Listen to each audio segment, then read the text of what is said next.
그러면서 결국 12명의 리포터가 두 부분으로 나뉘어집니다.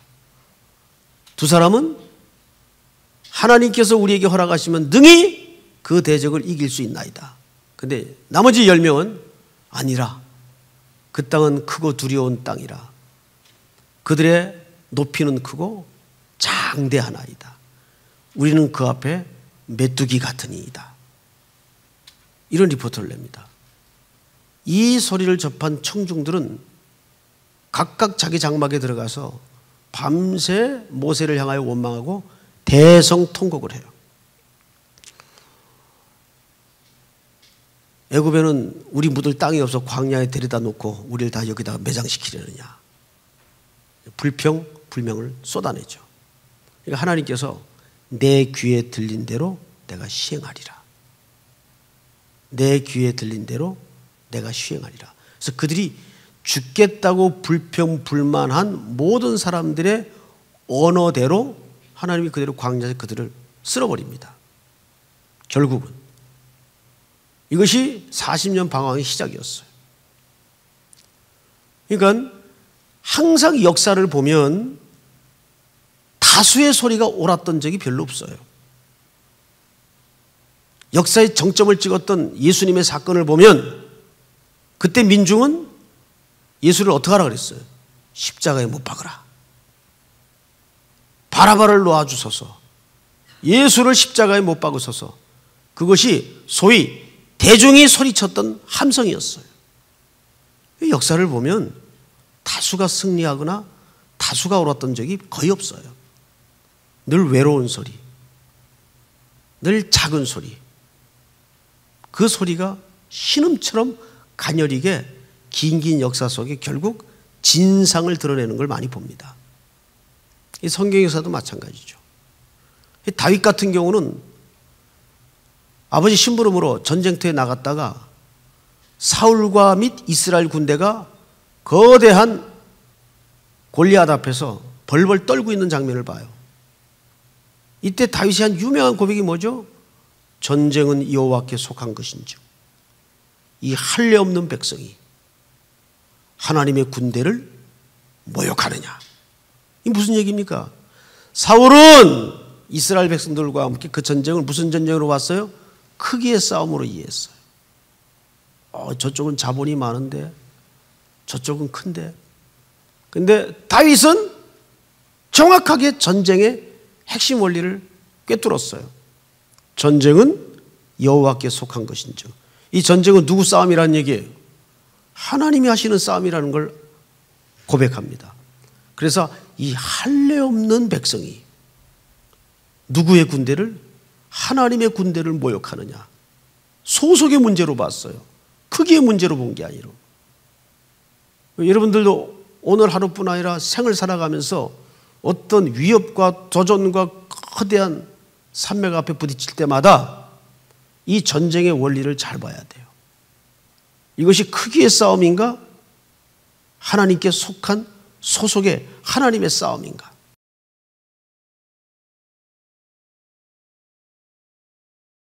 오늘도 주 안에서 승리하시기를 바랍니다. 18절에 보면 내가 너희에게 행할 모든 일을 그때 너희에게 다 명령하였느니라. 이제 모세는 두 가지 중요한 준비를 마칩니다. 앞서 시간에 살펴본 바와 같이 모세는 첫째, 하나님의 말씀을 다 설명했다 그랬어요. 설명했다는 말은 하나님의 말씀에 담긴 진의를 백성들에게 다 풀어 선포했다 그 말이겠죠. 이것이 모세 입장에서는 백성들을 가나안 땅에 들이기 전에 아주 중요한 준비였습니다. 말씀 준비죠. 그리고 그는 하나님의 섭리를 따라 그 땅에 들어가지 못할 것을 압니다. 해서 자기는 그토록 그리워하던 약속의 땅을 바라보고 죽겠지만 그 후에 이 백성들을 가르치고 다스리고 섬길 말씀으로 섬길 하나님의 종들을 조직을 해서 준비를 합니다. 두 가지 준비를 끝낸 거죠. 첫째는 말씀을 다 설명한 준비와 두 번째는 그 말씀을 자기가 떠나도 이어서 가르칠 하나님의 일꾼들을 뽑는 작업이었죠.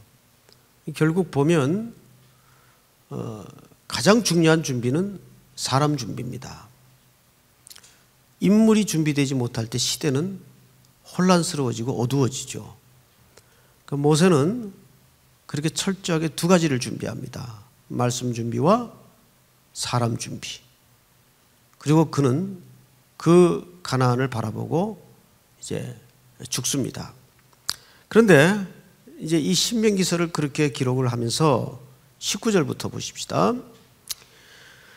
우리 하나님 여호와께서 우리에게 명령하신 대로 우리가 호렙산을 떠나 너희가 보았던 그 크고 두려운 광야를 지나 아모리 족속의 산지길로 가데스 바네아 이른 때에 내가 너희에게 이르기를.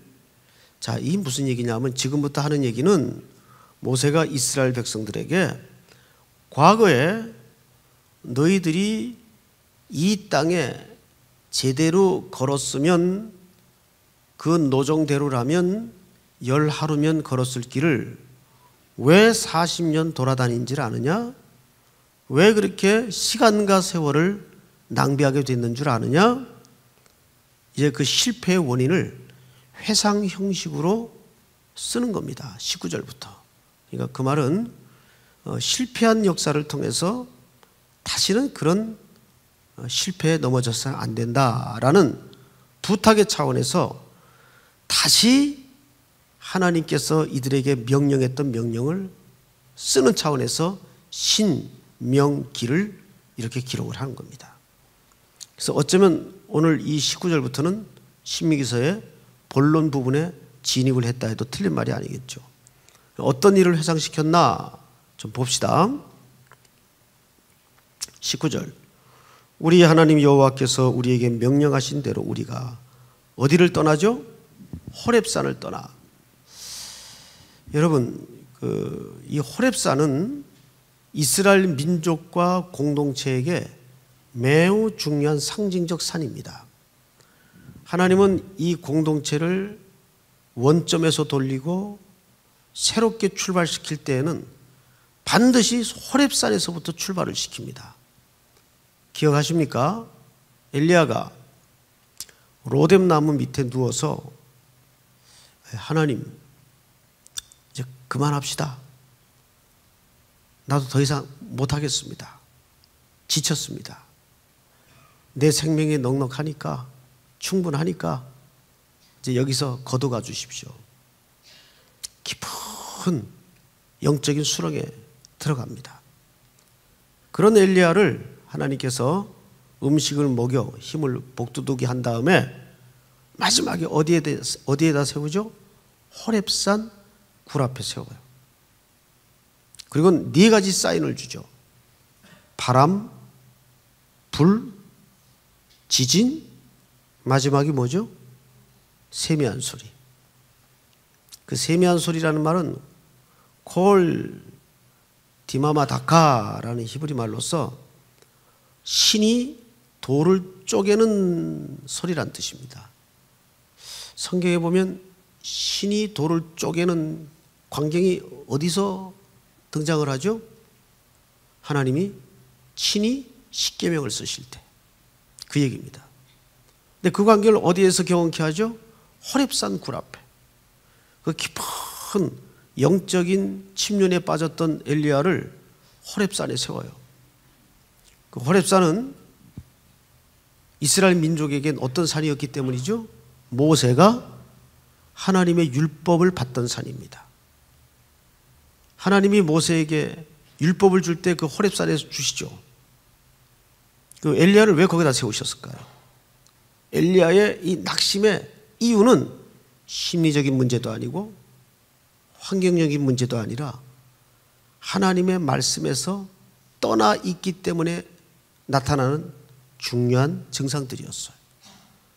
하나님이 엘리야를 호렙산 굴 앞에 세우는 가장 중요한 이유는 엘리야야, 다시 하나님의 말씀의 전통 앞으로 돌아가서 거기서부터 다시 시작해라.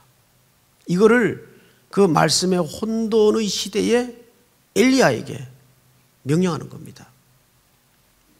엘리야는 바알의 선지자들과 함께 그 직전에 갈멜산 꼭대기에서 광란의 춤 속에 승리에 도취되어 있다가 이 영혼의 나락을 경험하는 거예요. 어디에서 떨어졌기 때문입니까? 하나님의 약속과 언약에서 멀어졌기 때문에.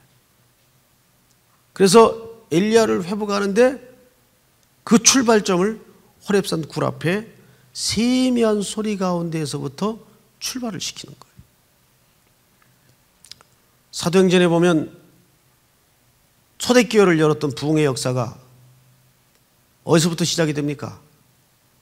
베드로의 설교에서부터 시작이 돼요.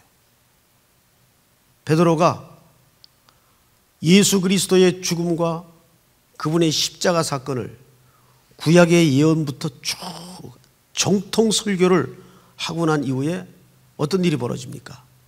3,000명, 5,000명이 그리스도 앞으로 돌아오는 부흥의 역사가 일어납니다. 엄청난 말씀의 지진이 일어나기 시작해요. 우리 한국교회 부흥은 어디서부터 시작이 되었습니까? 2주간, 1주간 동안 계속되었던 평양 장대현 교회에서 말씀 사경회가 시작됨으로써 거기에서 통회와 자복과 회개의 역사가 일어나면서 부흥의 불씨가 지펴지기 시작합니다. 세계 어느 기독교 역사를 봐도 말씀이 떠난 부흥은 존재하지 않았어요. 부흥 같아 보였는데 다 사그러들고 말았어요. 어떤 역사도 일어나지 않았어요.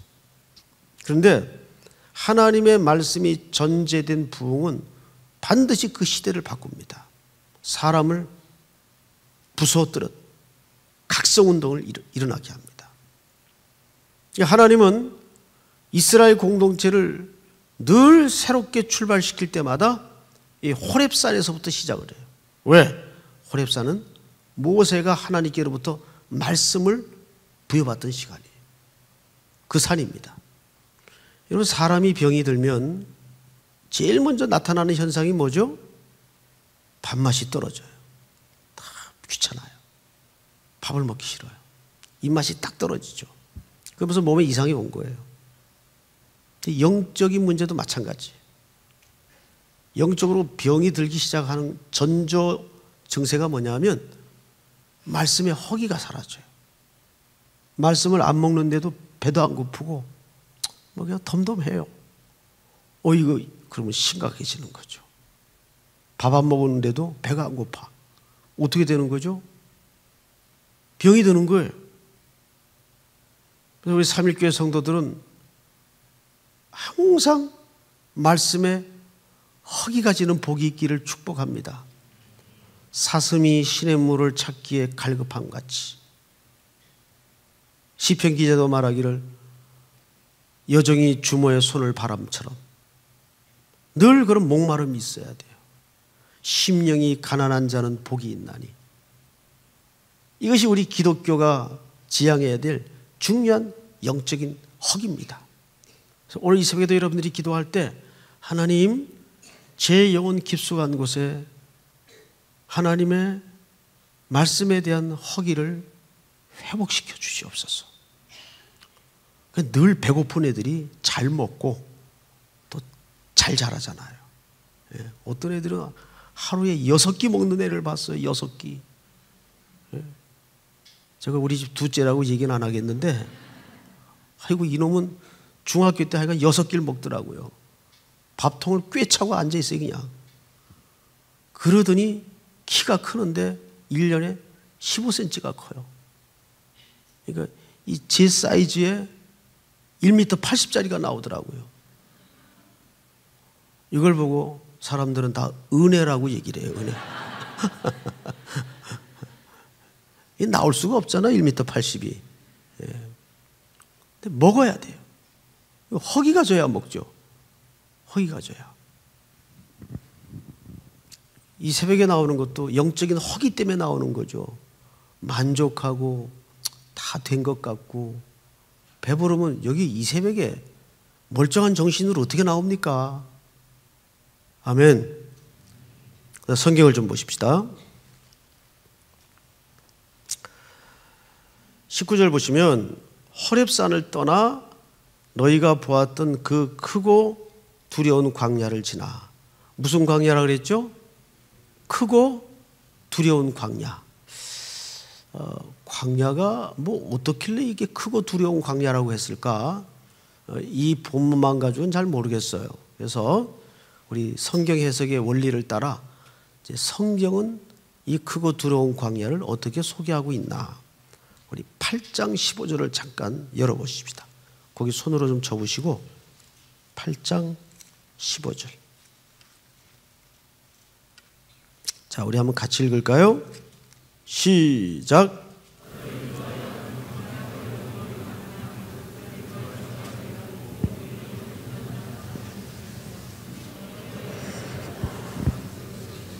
아멘. 거기 보시면 광야를 조금 더 구체적으로 소개했죠.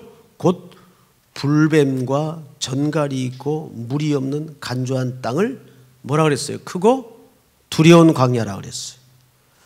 여러분, 광야라는 것은 성경에 자주 등장을 하는데, 광야는 씨 하나 심을 곳 없고 열매 하나 거둘 수 없는 무서운 땅입니다. 여러분, 정말 광야를 한번 지나보셨나요? 광야. 한국에서는 광야를 볼 일이 거의 없죠. 평야는 조금 있어도 광야는 정말 무섭습니다. 이제 저는 캘리포니아에 살아봤기 때문에 광야를 몇 군데 지나봤어요. 근데 캘리포니아 광야는 또 아무것도 아니에요. 이 팔레스타인을 중심으로 한 광야를 가보면 정말 무서워요. 낮하고 밤의 온도차가 작게 한 50도 차이가 납니다. 낮하고 밤의 온도차가. 밤에는 춥죠. 영하 1도까지 내려가면 그건 대단한 추위입니다. 낮에는 엄청나게 또 기온이 올라가요. 그런데 끝도 없이 펼쳐진 광야인데 풀 한 폭이 나 있질 않아요.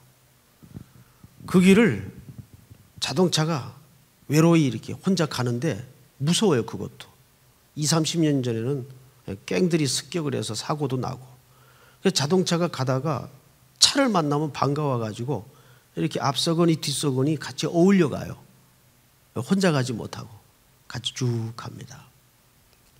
그런데 팔레스타인 같은 데는 그 광야의 그 지형도 그렇지만 안반밖에 없어요. 가끔가다 뜨면 안반밖에 없는데 제일 무서운 게 위에서 내리쬐는 살인적인 태양이에요. 그리고 이 지형도 엄청나게 험하고. 그래서 이 목사님들이 좀 나이 한 살이라도 더 어릴 때, 젊을 때 이 성지순례를 좀 가야 돼요. 가서 그 현장을 보고 성경을 봐야 구체적이고 리얼하게 살아 들어옵니다. 이게 뭐 문자로 쓰여진 광야만 머릿속에 상상을 해갖고 감이 잘 안 와요. 저는 지금 이 부분을 읽으면 머릿속에 벌써 본 광야가 탁 떠올라요. 얼마나 기가 막혔을까. 뭐 대여섯 명이 피크닉 가는 길도 아니고 200만 명 가까이가 이 길을, 그런 길을 간다고 생각을 해보세요. 그게 장난이었겠나. 조금 잠들라 치면 야, 구름 움직인다 그러면 또 다 보따리 싸가지고 들쳐업고 또 가야 돼요. 이거를 40년을 하는 거예요. 그래서 광야에서 받은 훈련은 딱 하나, 순종하는 훈련이에요. 광야는. 놀랍게도 하나님은 이 크고 두려운 무서운 광야길에 뭘 준비하세요? 반석에 샘물을 준비하세요. 오늘도 이 광야의 노정 하루길에 하나님께서 여러분들에게 시원한 해가를 주는 샘터를 분명 예비하신 줄을 믿습니다. 자, 오늘 본문으로 다시 가십시다. 1장으로 넘어가서요. 21절 다시 보십시다. 너희 하나님 여호와께서 이 땅을 너희 앞에 어떻게 하셨은즉? 두셨은즉. 자, 그 두셨다는 말은 오늘 아주 키워드인데, 이 말은 여호수아서 1장에 말씀하신 것처럼 이런 뜻입니다. 허락한 땅이란 뜻입니다. 주었다, 주신 땅이라는 뜻을 성경에서는 어떻게 표현했는가 하면 너희 앞에 두었다. 왜 두셨을까요? 가지라고 둔 겁니다. 그래서 여호수아서를 서론 시간에 시작할 때 이런 말씀을 드렸어요.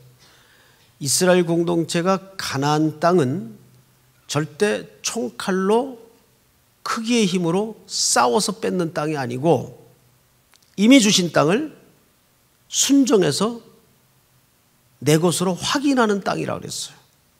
기억나시죠? 그래서 여호수아는 전쟁의 스토리가 아니라 순종의 스토리예요. 믿습니까? 절대 그 땅은 총칼의 크기의 힘으로 빼앗는 땅이 아니라 그랬어요. 그게 골자예요. 이스라엘 백성들에게 항상 하나님이 가르치고자 하는 신앙의 원리는 그거예요. 내 약속을 믿어라. 그런데 불행하게도 32절에 보니까 이런 기록이 있죠? 같이 읽겠습니다. 시작. 이 일에 너희가 너희 하나님 여호와를 믿지 아니하였도다. 불신앙이에요. 신명기를 시작하면서 왜 그들이 열 하루면 들어갈 길을 40년 방황했다 그랬죠? 그 이면에는 불순종이었습니다. 불순종은 누구에 대한 불순종을 얘기할까요? 하나님에 대한 불순종입니다. 하나님의 약속과 보호를 믿지 않는 거예요. 그러면서 40년 전 그렇게 열 하루면 들어갈 수 있었던 땅을 왜 40년 돌아다녔나? 모세가 다시 신명기 하나님의 명령을 기록하면서 그 실패 현장을 지금 회상 형식으로 기록한 거예요. 이제 그 이유를 이렇게 밝힙니다. 성경을 좀 보십시다. 22절. 너희가 다 내 앞으로 나와 말하기를 우리가 사람을 우리보다 먼저 보내어 우리를 위해 그 땅을 뭐하고? 정탐하고 어느 길로 올라가야 할 것과 어느 성읍으로 들어가야 할 것을 우리에게 알리게 하자 하기에 내가 그 말을 좋게 여겨 너희 중 각 지파에서 한 사람씩 12를 택하매 그들이 돌이켜 산지에 올라 에스겔 골짜기에 이르러 그것을 정탐하고 25절 시작.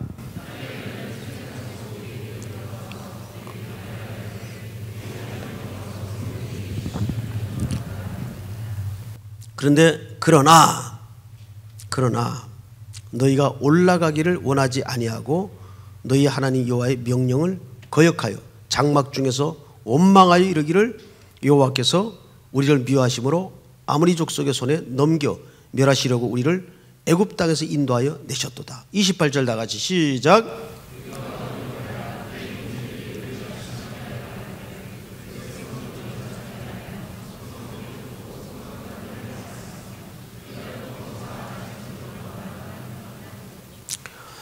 그들이 뭐라고 시도를 했는가 하면 하나님의 주시마한 땅을 그 앞에 두신 땅을 그대로 밟고 내 것으로 확인하면 되는 땅을 순종하면 얻어지는 땅을 그들은 뭘 시도했는가 하면 이거를 총칼의 힘으로 빼앗는 전쟁으로 이해를 했어요.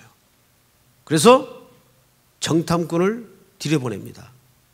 근데 그들이 갖고 온 리포트는 어떤 리포트였습니까? 우리는 그 장대한 이 발음이 잘 안 되네요. 아낙 자손들 앞에 우리를 비할 때 메뚜기 같은 이이다. 여기서 이제 그 생긴 용어가 유재석 컴플렉스라고 이런 단어가 생깁니다. 메뚜기 컴플렉스. 그러면서 결국 12명의 리포터가 두 부분으로 나누어집니다. 두 사람은 하나님께서 우리에게 허락하시면 능히 그 대적을 이길 수 있나이다. 그런데 나머지 10명은 아니라 그 땅은 크고 두려운 땅이라 그들의 높이는 크고 장대하나이다. 우리는 그 앞에 메뚜기 같은 이이다. 이런 리포트를 냅니다. 이 소리를 접한 청중들은 각각 자기 장막에 들어가서 밤새 모세를 향하여 원망하고 대성통곡을 해요. 애굽에는 우리 묻을 땅이 없어 광야에 데려다 놓고 우리를 다 여기다가 매장시키려느냐. 불평, 불명을 쏟아내죠. 그러니까 하나님께서 내 귀에 들린 대로 내가 시행하리라.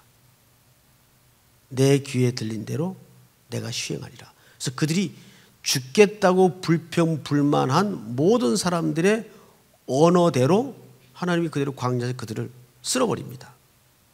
결국은 이것이 40년 방황의 시작이었어요. 그러니까 항상 역사를 보면 다수의 소리가 옳았던 적이 별로 없어요. 역사의 정점을 찍었던 예수님의 사건을 보면 그때 민중은 예수를 어떻게 하라 그랬어요? 십자가에 못 박으라. 바라바를 놓아주소서. 예수를 십자가에 못 박으소서. 그것이 소위 대중이 소리쳤던 함성이었어요. 역사를 보면 다수가 승리하거나 다수가 옳았던 적이 거의 없어요.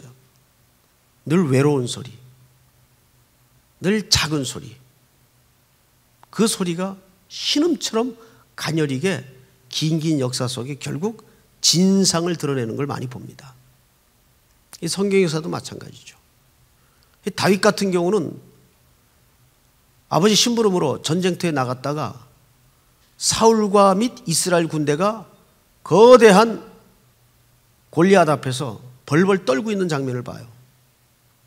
이때 다윗이 한 유명한 고백이 뭐죠? 전쟁은 여호와께 속한 것인즉 이 할례 없는 백성이 하나님의 군대를 모욕하느냐. 이게 무슨 얘기입니까? 사울은 이스라엘 백성들과 함께 그 전쟁을 무슨 전쟁으로 왔어요? 크기의 싸움으로 이해했어요. 저쪽은 자본이 많은데 저쪽은 큰데. 근데 다윗은 정확하게 전쟁의 핵심 원리를 꿰뚫었어요. 전쟁은 여호와께 속한 것인즉. 이 전쟁은 누구 싸움이라는 얘기예요? 하나님이 하시는 싸움이라는 걸 고백합니다. 그래서 이 할례 없는 백성이 누구의 군대를? 하나님의 군대를 모욕하느냐. 소속의 문제로 봤어요. 크기의 문제로 본 게 아니라. 여러분들도 오늘 하루뿐 아니라 생을 살아가면서 어떤 위협과 도전과 거대한 산맥 앞에 부딪힐 때마다 이 전쟁의 원리를 잘 봐야 돼요. 이것이 크기의 싸움인가? 하나님께 속한 소속의 하나님의 싸움인가? 그래서 성경을 보세요. 30절 한번 같이 읽을까요? 다 같이 시작. 너희보다 먼저 가시는 너희 하나님 여호와께서 애굽에서 너희를 위하여 너희 목전에서 모든 일을 행하신 것 같이 이제도 너희를 위하여 싸우실 것이며. 그러니까 이 전쟁 누가 하시겠다는 얘기입니까? 하나님이 하시겠다는 얘기예요. 하나님이. 믿습니까? 우리가 항상 영적으로 전선을 이해해야지 세속의 논리로 크기의 싸움으로 인생의 싸움을 이해해서는 백전백패할 수밖에 없습니다. 그래서 결국 오늘 이 모든 말씀을 통해서 하나님이 이스라엘 공동체에게 모세를 통해 다시 한번 상기시켜주는 신앙의 초점은 뭐예요? 내 언약을 믿어라. 내 말씀을 믿어라. 내 약속을 믿어라. 하나님의 약속은 뭐예요? 구름 기둥과 불 기둥으로 무서운 광야에서 반석에 샘을 내시고 이스라엘 공동체를 인도하신 그 보호, 그 하나님의 동행하신 경험, 이걸 믿으라 말이에요. 그런데 인간은 불행하게도 이걸 자꾸 잊어요. 잊으니까 또 예배에 와서 다시 한번 점검하고 게이지 검사하고 또 계기판 보고 확인하고 말씀 듣고 말씀 붙잡고 나가는 거예요. 아멘. 오늘도 이와 같은 하루 노정의 승리가 여러분들 모든 만나는 일들마다 만나는 사람마다 크기의 싸움이 아니라 하나님의 속한 약속의 싸움인 것을 믿고 주님이 싸우시는 그 승리를 믿음으로 밟고 확인하는 하루가 되기를 축복합니다.